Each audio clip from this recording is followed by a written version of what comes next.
আমি দেখেছি অনেক মুরব্বীদের বয়স অনেক বেশি, বাট এখনো চরিত্র ঠিক করতে পারে নাই। না, ঠিক বলতে হবে না ভাই, আমি কথাটা বলি প্লিজ, আমাকে বলতে দেন, একটু পরে ঠিক বলবেন। কেন বললাম চরিত্র ভালো হয় নাই? এখনো আমি দেখতে পাই দাড়ি পেকে গেছে, বাট দেখবেন চায়ের দোকানে বসে মুরব্বী পায়ের উপরে পা তুলে ওপেনলি সবার সামনে আরামে টানতেছে বিড়ি। এরকম মুরব্বী তো অন্তত পাবনাই নাই গো। আরে নাই গো ভাই, নাই। আছে আছে, আমি জানি। আব্বা যান, আপনি শুধরায় যান। আপনি ঠিক হবেন, যুব সমাজ ঠিক হবে। আপনি নষ্ট হবেন, পুরো যুব সমাজটাই নষ্ট হয়ে যাবে। আল্লাহ আমার প্রিয় মুরব্বী আব্বাজানদেরকে বোঝার তৌফিক দান করুন, পড়া আমিন। সেকেন্ড কথা একটু ঠিক বেঠিক জোরে বলবেন। এখানে ঠিক বেঠিক আসতে বলেছেন, কোনো আপত্তি নেই, বাট সেকেন্ড টাইম জোরে বলবেন, বুঝলে বলবেন, নয় চুপ থাকবেন। মুরব্বীদের জন্য আমার সেকেন্ড মেসেজ হচ্ছে, যদি কিয়ামতের দিন আল্লাহর বিচারের কাঠগড় থেকে নিজেকে বাঁচাতে চান, আপনার ছেলেকে অল্প বয়সের চরিত্রবান মেয়ে দেখে বিয়ে দিয়ে দেন, সামনে আসতে শিখতে। আপনারা ঠিক বললেও ঠিক, না বললেও ঠিক। এর কারণ হচ্ছে, আমি কোনো কথা ফানিলি বলছি না, don't take it as funny, no. আমার কথা স্পষ্ট, ক্রিস্টাল ক্লিয়ার। আপনি যদি আপনার ছেলেকে সঠিক বয়সে বিয়ে না দেন, আপনার ছেলে যত ঘাটে পানি খাবে, প্রত্যেকটার দায়ভার কিয়ামতে আপনাকে বহন করতে হবে। আব্বাজান রাইট টাইমে বিয়ে দিয়ে দেন। তবে হ্যাঁ, আব্বাজান বলবে, হুজুর আপনাকে এত ভালোবাসি, আপনি কি বললেন, আমার সাথে তখন ইনকাম করাই শেখে নাই। একটা সলিউশন দিচ্ছি, আব্বাজান শোনেন। আপনি আপনার ছেলেকে বলেন যে, বাপ তুই বিয়ে কর, তোর বউকে 2 বছর আমি চালাবো, যা। বাপ কি একটা মেয়ের 3 বেলার খাবার দিতে পারে না? এক কথা কারে কই, পারে না? পারে না? পারে, কিন্তু কেন দেয় না? মনোমাইন্ড খারাপ সমাজের জন্য।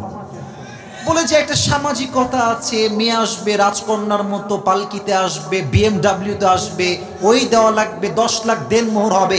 এই চিন্তা করতে করতে সমাজে জেনার সংখ্যা বেড়ে গিয়েছে, বিয়ের সংখ্যা কমে গিয়েছে। পাবনার ভাইরা, আব্বাজান আপনি আপনার ছেলেকে সাপোর্ট দেন মেন্টালি অ্যান্ড ফাইন্যান্সিয়ালি।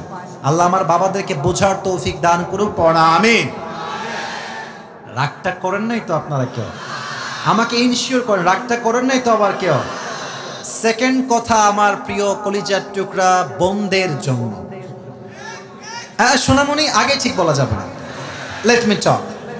অনেক বোনেরা আজকের মাহফিলে বোরকা পরেই আসছেন, হিজাব পরে আসেন, আমি জানি।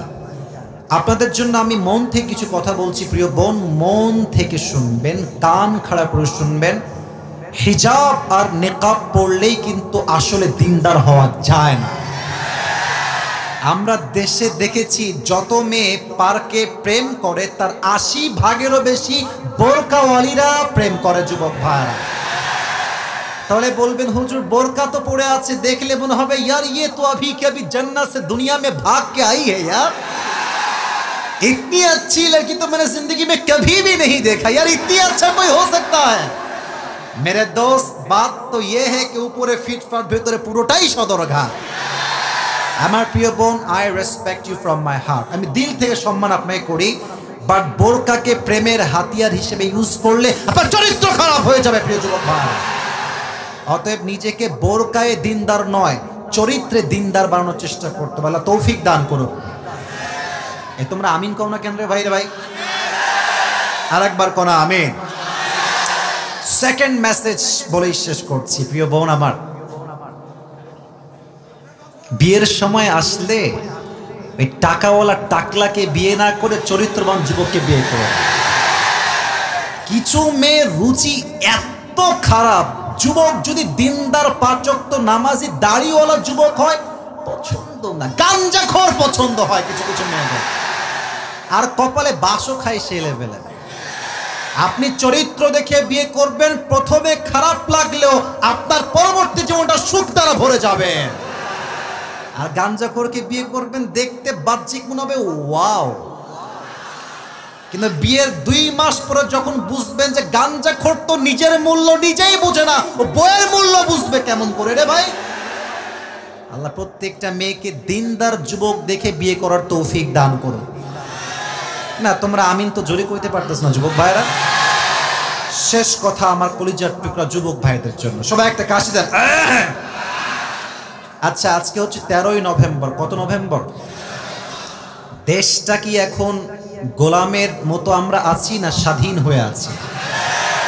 একটা ফিলই আলাদা, তাই না? ভাবই আলাদা। এখন আমরা দেখবেন যে এখন মাইক সামনে নিয়ে অনেক হক কথা বলতে পারি, যেটা আগে বলতে পারতাম না। এই স্বাধীনতা আনলো কারা? যুবক ভাইরা তাজা রক্ত দিয়ে এই স্বাধীনতা অর্জন করেছে যুবক ভাই। যুবকরাই হচ্ছে দেশের সম্পদ, জাতির সম্পদ। পুরো দেহের মেরুদণ্ড হচ্ছে সবচেয়ে আসল জিনিস। মেরুদণ্ড ঠিক তো পুরো দেহ ঠিক, মেরুদণ্ড নষ্ট তো পুরো দেহটা বাঁকা হয়ে যায়। জেনারেশন যদি ঠিক থাকে, যুব সমাজ, পুরো দেশ ঠিক থাকবে। যুব সমাজ নষ্ট, পুরো দেশটাই নষ্ট হয়ে যাবে। তো তোমাদের জন্য আমার কথা একদম ভেরি শর্টকাট, ছোট্ট কথা, অল্প কথা। তোমরা কি কাফের মুরতাদের গোলামি করে মরতে চাও? তোমরা কি জালেমের পাঠশালায় বন্দী হয়ে জীবন যাপন করতে চাও? আমার কথা একটা, সাইদি সাহেব খুব ভালো করে বলতেন, বিড়ালের মতো 500 বছর বেঁচে থাকার কোনো দাম নাই, সিংহের মতো 1 ঘন্টা আমরা বাঁচতে চাই। কথা হবে একটা, শহীদ আবু সাইদ তার 2 হাত এমনে পেতে দিয়েছে, বোঝাচ্ছে এইটা বাংলার ছেলে আমি, গুলি করবি কর, শহীদ হতে প্রস্তুত, বা বাতিলের সামনে মাথা নত করতে আমরা প্রস্তুত নয়। ও বুঝিয়েছে যে মুসলমানরা কাপুরুষের সন্তান নয়, মুসলমান তো বীর পুরুষের জাতেরা।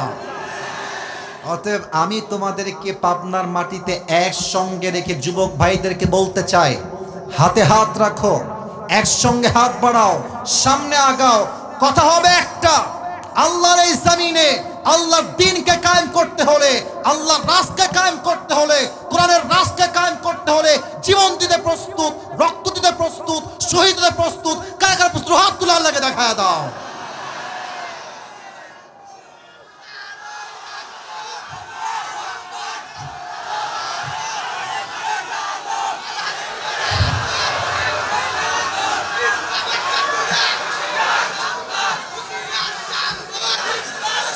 আল্লাহ কবুল করো, পড়া আমিন। জোরে সোরে পড়া আমিন। আমার সঙ্গে তাকবীর দেন সবাই, সবাই একটা কাশি দেন, গলা ঠিক কর। একবার দিবেন বীরের মতো, বাঘের মতো, সিংহের মতো গর্জন দিয়ে, লিল্লাহি তাকবীর। আজকের মাহফিলে তাফসীর হবে কোরআন থেকে, আপনারা থাকবেন তো ইনশাআল্লাহ? আগেও বলেছি, কেউ উঠে গেলে তেই না ধইরা বসায় দিবেন, রাজি আছেন তো ইনশাআল্লাহ? আচ্ছা, আমি প্রথমে জিজ্ঞেস করতে চাই, আজকের এই মাহফিলে বিবাহিত কে কে আছেন? একটু হাত তুলেন তো। অনেক কম, বেশি নাই। আচ্ছা, হাত নামান। এবার সিঙ্গেল কারা, তারা একটু হাত তোলো। হ্যাঁ, সত্যি নাকি না মিথ্যা? কারো বউ নাই? Sure sure sure? সামনে শীতকাল, খুব কষ্টে তোমরা আছো আমি জানি। আব্বা জান, আর দেরি নয়, এবারে শীতকাল যুবকদের কম্বল দিয়ে ঠান্ডা নয়, শীত যাবে একমাত্র বউ দিয়ে। অতএব সময় থাকতে চরিত্রবান বিয়ে এই শীত আমাকে দেওয়াই লাগবে। এবারে শীত বিয়ে করার শীত, ঠিক কিনা বলো? আল্লাহ সবাইকে দিনদার নেককার বউ দিয়ে দিক, পড়া আমিন। আমরা 3টে তাকবীর দিব, বিবাহিতরা একটা দিবেন, অবিবাহিতরা আরেকটা দিবেন, আর সবাই মিলে আরেকটা দিব। দেখবো কার জোর আজকে কত বেশি। বিবাহিতরা প্রথমে একটা গলা কাশি দেন, দেখবো কে জিতে আজকে। বিবাহিতরা সবাই রেডি আছেন তো ইনশাআল্লাহ? সবাই বিবাহিতরা, সিঙ্গেলরা চুপ থাকো না, তোমরা হেরে যাবা। বিবাহিত ভাইরা তাকবীর দেন একটা। Just married people, single people is not allowed here in this point actually. বিবাহিত ভাইরা তাকবীর দেন, লিল্লাহি তাকবীর। এই সাউন্ড অনেক ভালো আছে রে সিঙ্গেল ভাইয়েরা, হেরে যাবো নাকি তোমরা সবাই? ওকে, লেটস ট্রাই। সবাই সিঙ্গেল ভাইয়েরা কাশি দেন। হ্যাঁ হ্যাঁ হ্যাঁ হ্যাঁ, মাশাআল্লাহ। লাইনে আসেন আপনারা, দেখা যাক কে পারে। লিল্লাহি তাকবীর। বিবাহিতরা fail. I am so sorry, বিবাহিত ভাইরা ফেল করে গিয়েছে। এবার আমরা সবাই মিলে তাকবীর দিব। এমন তাকবীর দিবেন স্যার, আমরা সবাই মিলে স্টেজ ভেঙে নিচে পড়ে যাব। দেখা যাক কে কত পারে। একবারই দিবেন, লিল্লাহি তাকবীর। আল কোরআনের আলো। ভুল হয়েছে, সরি টু সে দ্যাট। আমাদের বলতে হবে সংসদে যাব, কারণ আমি আসিফ সারা জীবন ওয়াজ করে তা করতে পারবো না সংসদে আইন পাশ করলে যা বাস্তবে রূপ ধারণ করবে। আমি আসিফ সারা জীবন ওয়াজ করবো সুদ বন্ধ করেন, সুদ বন্ধ করেন। 10 জন লোক ভালো হইলে হতেও পারে, পসিবিলিটি আছে। বাট আজ যদি সংসদে আইন পাশ হয়, যেই সুদ খাবে 10 বছরের জেল, এই দেশের সুদটা 1 মাসে বন্ধ হয়ে যাবে। আমরা বলবো সংসদে যান। Let's try again together. আল কোরআনের আলো, আল হাদিসের আলো। কোরআন হাদিস যেখানে, জোরে কোরআন হাদিস যেখানে, আলেম ওলামা যেখানে, পাবনাবাসী যেখানে, ঈশ্বরদীবাসী যেখানে, আল্লাহ তাআলা মন থেকে দোয়া করছি, আল্লাহ কবুল করুন, পড়না আমিন।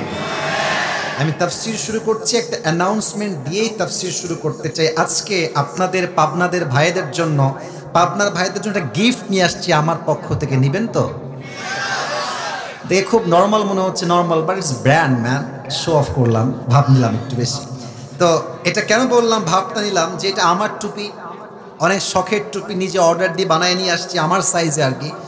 তো এই টুপিটা আমি আজকে গিফট করতে চাই যে কোনো একজন যুবককে, বা যে কোনো একজন মুরব্বীকে, বা যে কোনো একজন ছোট্ট বাচ্চাকেও দিতে প্রস্তুত আছি আমি। বাট যোগ্যতা লাগবে একটা। কয়টা?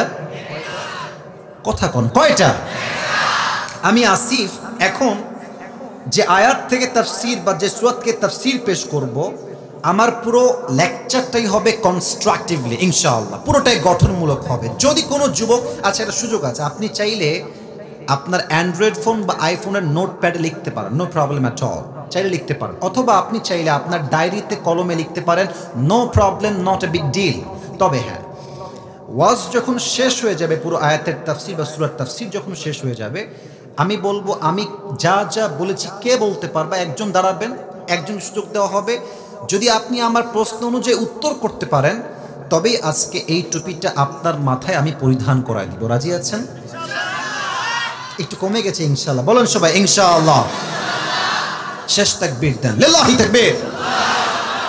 আজকে যেই কিতাব থেকে আমরা তাফসীর করব, এই কিতাবটার নাম হচ্ছে আল কোরআন। কিতাবটার নাম, যেই পারার থেকে তাফসীর করব আমি প্রশ্ন করব, জবাব দিবেন সবাই এক বাক্যে একসাথে একই টাইমে।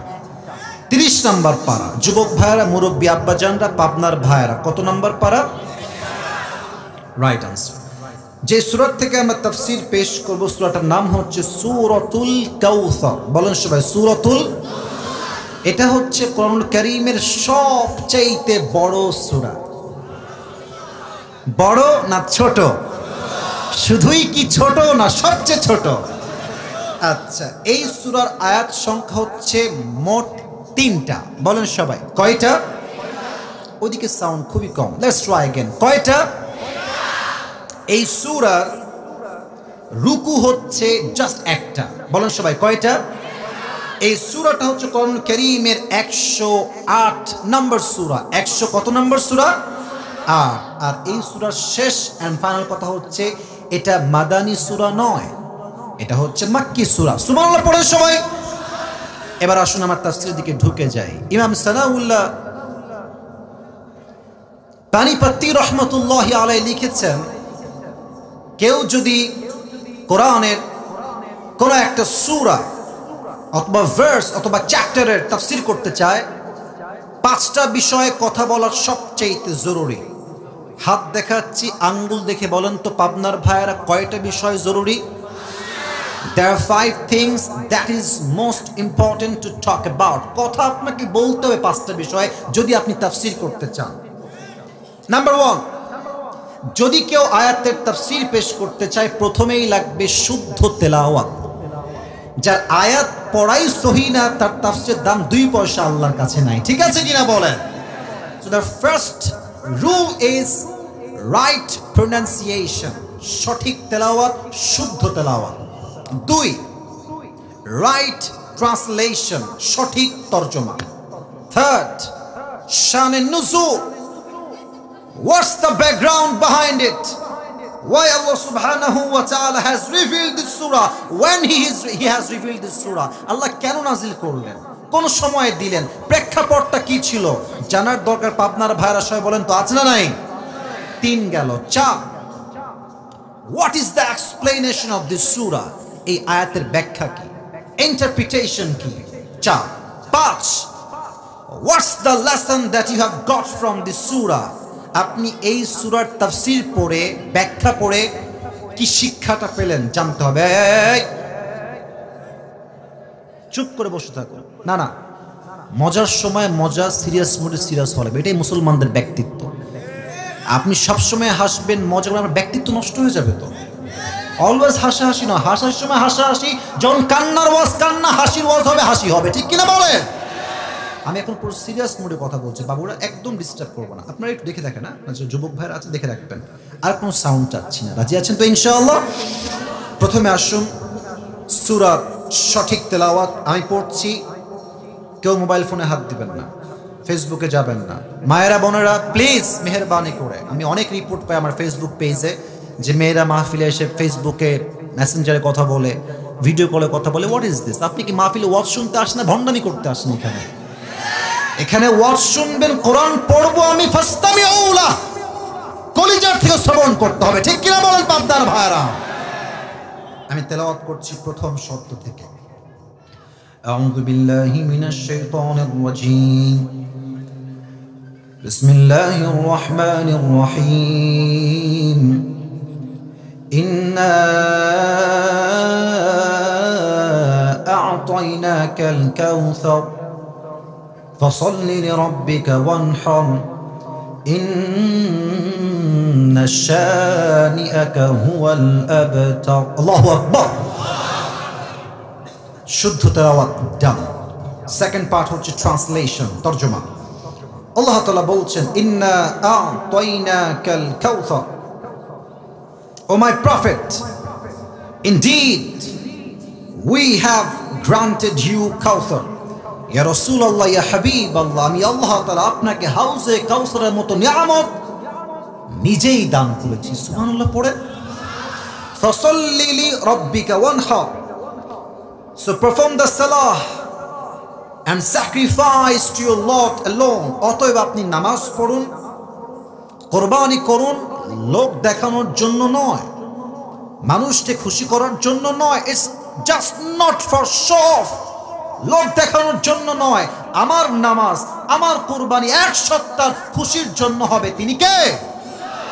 সেকেন্ড আয়াতের তরজমা। থার্ড, ইন্না শানিআকা হুয়াল আবতার, O my prophet, indeed the one who hates you is truly cut off from any goodness. Ya Rasulullah, যারা আপনার শানে বেয়াদবি করবে, যারা আপনার বিপক্ষে ফেসবুকে লিখবে, যারা আপনার ছবিকে অঙ্কন করে কার্টুন করবে, যারা আপনার সঙ্গে বিদ্বেষ পোষণ করবে, আমি আল্লাহর ওয়াদা সূরা কাউসার আমি দিলাম যে আপনার সঙ্গে বেয়াদবি করবে, আমি আল্লাহ তার পুরো বংশকেই নির্বংশ করে দিব। আল্লাহু আকবার। এই ওয়াদা এই আয়াতে করেছে এক সপ্তাহ। আওয়াজ দিয়ে বলেন তো পাবনার ভাইরা, তিনি কে? এবার আসেন 3 নাম্বার চ্যাপ্টার। এটা বলতে গেলে আমাকে হাদিসের ঘটনায় যেতে হবে। ঘটনা বলার সময় জরুরি হচ্ছে দুটি বিষয়। এক, ঘটনা যে আমি বলছি আপনার ঠিক বেঠিক বলা জরুরি নয়, আমি কোন ধারায় বলছি, কি বলছি, that is most important. Number 2, ঘটনা যে আমি বলছি আপনি কি শিক্ষা পেলেন, দ্যাট ইজ মোস্ট ইম্পর্টেন্ট, ঠিক কিনা বলেন? বলেন তো আমরা যে নবীর উম্মত সেই নবীর নাম কি? মুহাম্মদুর রাসূলুল্লাহ। পড়েন সবাই সাল্লাল্লাহু, শান্তভাবে, আমি কোনো সাউন্ড নাই, শান্তভাবে সবাই পড়েন সাল্লাল্লাহু আলাইহি ওয়াসাল্লাম। আমি প্রশ্ন করছি, উত্তর দিবেন নরমাল আওয়াজে, খুব উঁচু আওয়াজ লাগবে না। নবীজির বাবার নাম কি ছিল? একটু আরেকটু জোরে বলেন, নাম কি ছিল?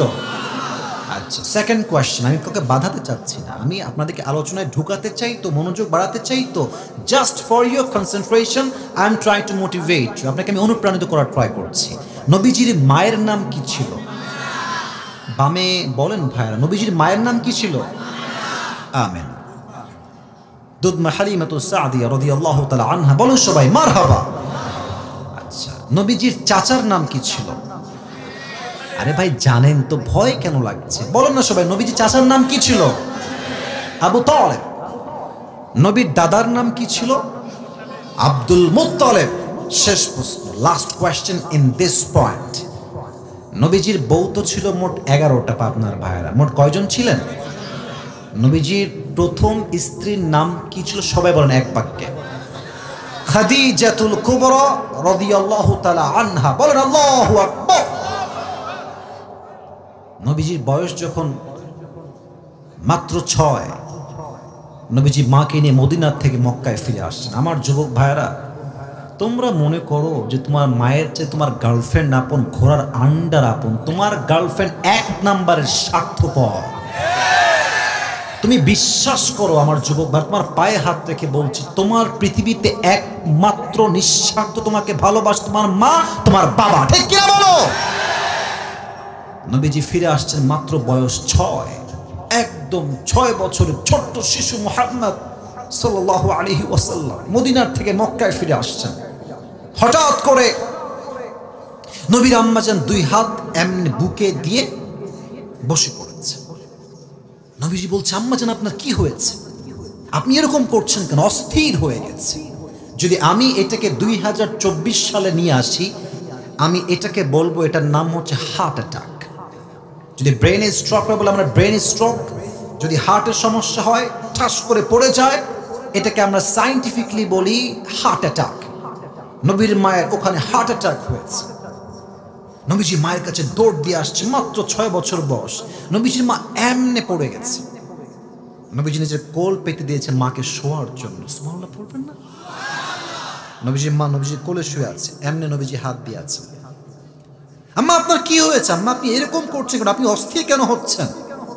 নবীজির মায়ের শেষ বাক্য, মুরব্বীরা কানটা খাড়া করেন, যুবক ভাইরা কানটা খাড়া করেন। নবীজির মায়ের শেষ বাক্য নবীর জন্য, আরবিতে বলছি, তারপরে বাংলা বলবো। নবীজি বলছেন, আম্মা জান আপনার কি হয়েছে? মা লাকি ইয়া উম্মি। নবীজির মা বলছেন, ইয়া মুহাম্মদ, কুল্লু জাদীদিন বাল ওয়া কুল্লু হাইয়িন মাইয়িত ওয়া লাকাদ ওয়ালাদতু তুহরা। হে মুহাম্মদ, প্রত্যেক নতুন জিনিস একদিন পুরাতন হয়ে যায়, প্রত্যেক যৌবন একদিন ফুরিয়ে যায়। বাট আমি আমেনার বিশ্বাস, আমার গর্ভ থেকে আমি এক এমন যুবকের জন্ম দিয়েছি, এমন এক শিশুর জন্ম দিয়েছি, যার আলোতে পুরো পৃথিবীটাই আলোকিত হয়ে যাবে। এই কথা বলেই নবীজির মা শেষ, ওখানেই ইন্তেকাল।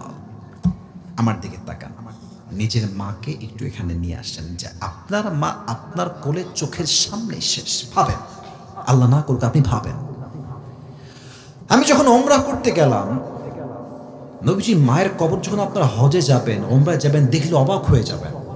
চতুর্পাশে পাথর আর পাথর, এ পাশেও পাহাড়, এ পাশেও পাহাড়, হিল ট্রাক্স এরিয়া, এদিকে পাথর ওইদিকে পাথর। আপনি অবাক হবেন যে নবীর মায়ের কবরটা এখানে দিল কেমনে? খালি পাথর আর পাথর। কোন মতে পাথরগুলো হটিয়ে নবীর মাকে কবর এমনি ওখানেই দিয়ে দিয়েছে। কবর যখন দিয়ে দিয়েছে, নবীজি মায়ের কবরে, আমার হাত দেখেন, আমার কপাল দেখেন, এমনি ভুট হয়ে আছে। আমি দেখাতে পারছি না exactly at that way, but আমি বলছি কি, আমার চেহারা দেখেন এমনি ভুট হয়ে গেছে, 2 হাত এমনি কবরে রেখে দিয়েছে। ডাক দিয়ে বলছে, আম্মা জান আপনি কোথায় গেলেন? আপনাকে ছাড়া আমি বাসায় ফিরে যাব না। আম্মা আপনি কোথায় গেলেন?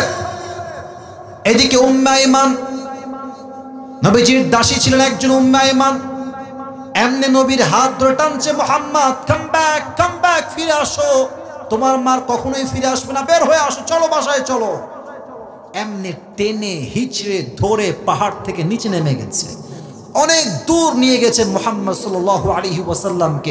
নবীজি মায়ের মায়া এত বেশি ছিল, ওই দূর থেকে আবার উম্মে আমার হাতকে এমনি ছিটকে ছেড়ে দিয়ে আবার মায়ের কবরে দৌড় দিয়ে চলে আসছে। সুবহানাল্লাহ! কাকে বলে মায়ের ভালোবাসা? দীর্ঘ 57 বছর পর, হায়াতের শেষ জীবনে 63 বছর বয়সে নবীজি আবার মায়ের কবরে আসছেন। এসে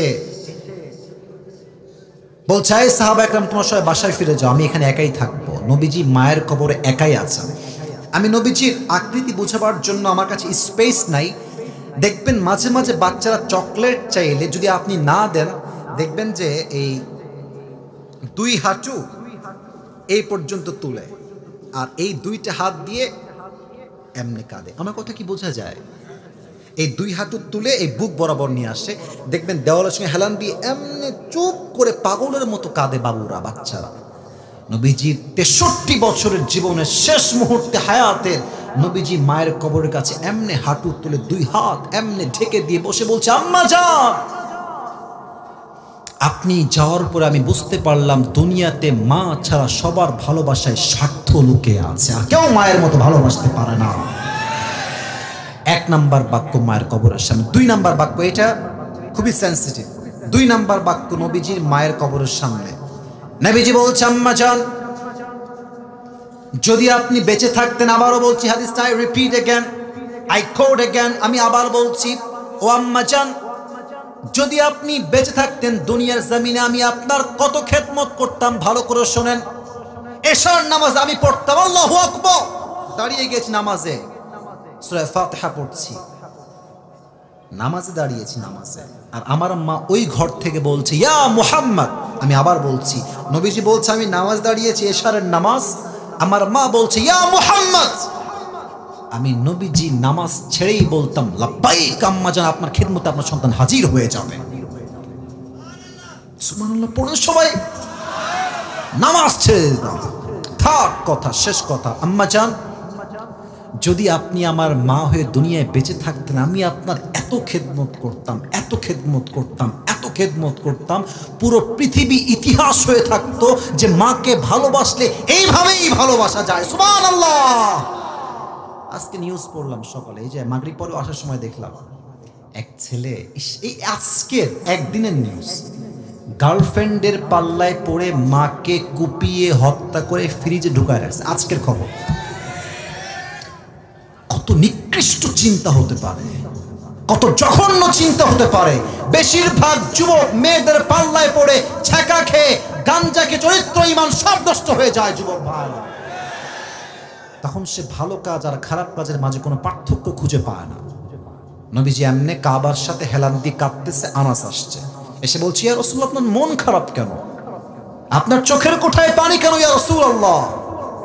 নবীজি ডাক দিয়ে বলছে, আনাস, আমি হচ্ছে এমন একজন নবী, জন্মের পূর্বে আমার মা নাই, আমার বাবা নাই, জন্মের 6 বছর পরে আমার মা নাই, চাচা আবু তালেব সেও বিদায় নিয়েছে, আব্দুল মুত্তালিব সেও বিদায় নিয়ে চলে গিয়েছে, আমার একমাত্র কলিজার টুকরা বউ আম্মাজান খাদিজা সেও বিদায় নিয়েছে, আমাদের আম্মাজান।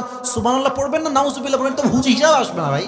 না আমি বলছি যে সুবহানাল্লাহ পড়বেন, নাউজুবিল্লাহ আপনার হিসাবই আসবে না। কারণ একটা মানুষের জীবনে এত কষ্ট শুনলে মানুষ তো অবাক হয়ে যায়, এত কষ্ট সহ্য করে কেমনে। আমাদের জীবনে একদিন অভাব, একবেলা খাইনি, বলে ভাই তুই কেমন আছিস, বলছে আমার জীবনে সুখ বলতে কিছুই নাই রে ভাই, আল্লাহ আমাকে কিছুই দেয় নাই।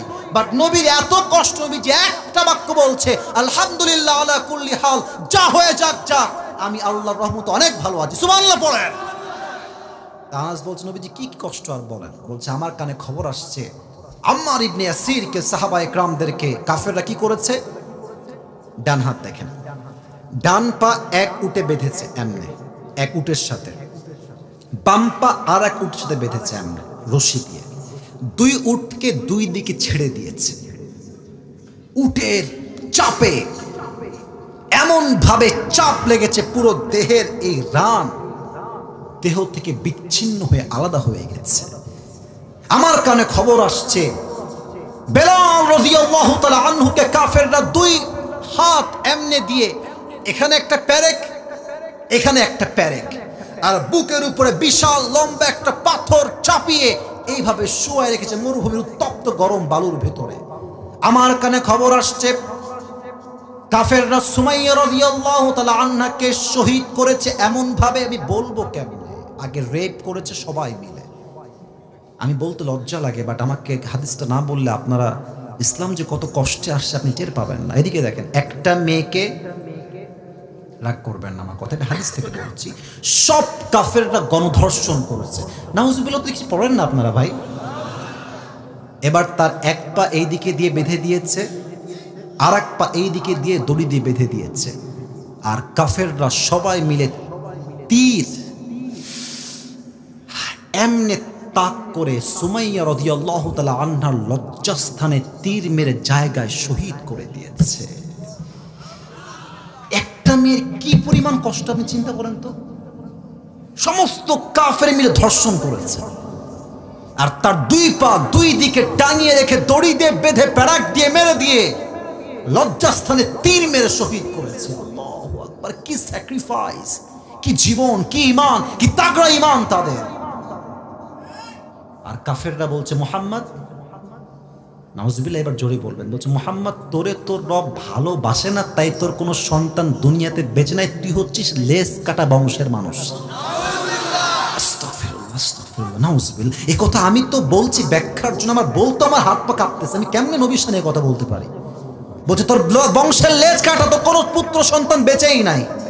আচ্ছা বলেন তো, এই যে এতগুলো হাদিস বললাম নবীর জীবন থেকে, আপনার কি মনে হয় পাবনার ভাই, নবীর জীবনে কষ্ট কি কম না অনেক বেশি? আমাকে বলেন, অনেক কম না অনেক বেশি? এমনি হেলান দিয়ে নবীজি বসে আছেন। তো দেখেন এই যে কথা বলছি, ডানে বামে কত যুবক মুরব্বী তাকায় আছেন আমার দিকে। একবার ডানে তাকাই, একবার বামে তাকাই, একবার সারের দিকে তাকাই, এইদিকে তাকাই, মাঝে মাঝে নিচের দিকেও তাকাই। তো আনাস কথাগুলো শুনতে শুনতে এত কান্না পেয়েছে আনাসের, আনাস মাথাটা নিচু করে, এখন কিন্তু হাদিসের মেইন পয়েন্টে আমি আছি, মূল কথায়, এমনি মাথাটা হালকা করে নামিয়েছে, কথা বলতে বলতে in the middle of conversation, কথার মাঝেই মুখটা হালকা নামিয়েছে। জাস্ট 30 সেকেন্ড পরে চোখ তুলেছে, নবীর দিকে তাকিয়েছে। একটু আগে নবীর দুই চোখ বেয়ে বেয়ে পানি ঝরছিল, অশ্রু ঝরছিল।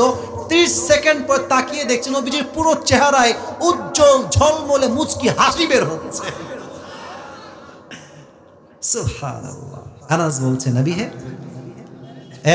কথা বলো না, থাক না, ওভাবেই থাক, কথা বলো না।